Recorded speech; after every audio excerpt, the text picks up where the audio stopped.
वाल्मिक कराडची 14 दिवसांची न्यायालयीन कोठडी आज संपणार आहे आणि यापुढे वाल्मिक कराडची न्यायालयीन कोठडी ही एक्सटेंड होत राहणार आहे।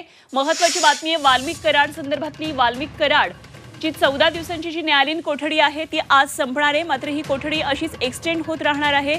कोर्ट यापुढे आणखी 14 दिवसांची न्यायालयीन कोठडी वाढवून देणार आहे। वाल्मिक कराड किंवा त्याचे वकील अशी कुठलीही सुनावणी कोर्टामध्ये होणार नाही असं कळतंय। आमचे प्रतिनिधी विशाल करोळे आपल्याबरोबर जोडले गेलेत, आणखी सविस्तर माहिती जाणून घेऊया। विशाल, वाल्मिक कराडची न्यायालयीन कोठडी आज संपतीये, मात्र ही कोठडी पुढे एक्सटेंड होत राहणार आहे असंही कळतंय। काय नेमके तपशील आहेत?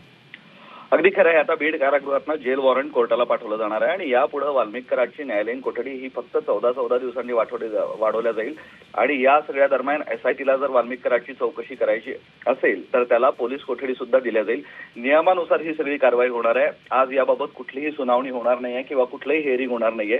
फक्त बीड कारागृहाकडून एक जेल वॉरंट कोर्टाला पाठवलं जाईल आणि कोर्टाकडून न्यायालयीन कोठडी एक्सटेंड केल्या जाईल असं कळतंय। अनुपमा, ठीक, धन्यवाद विशाल दिलेल्या या सगळ्या माहितीसाठी। विशाल करोळे आमचे प्रतिनिधी आपल्याबरोबर होते।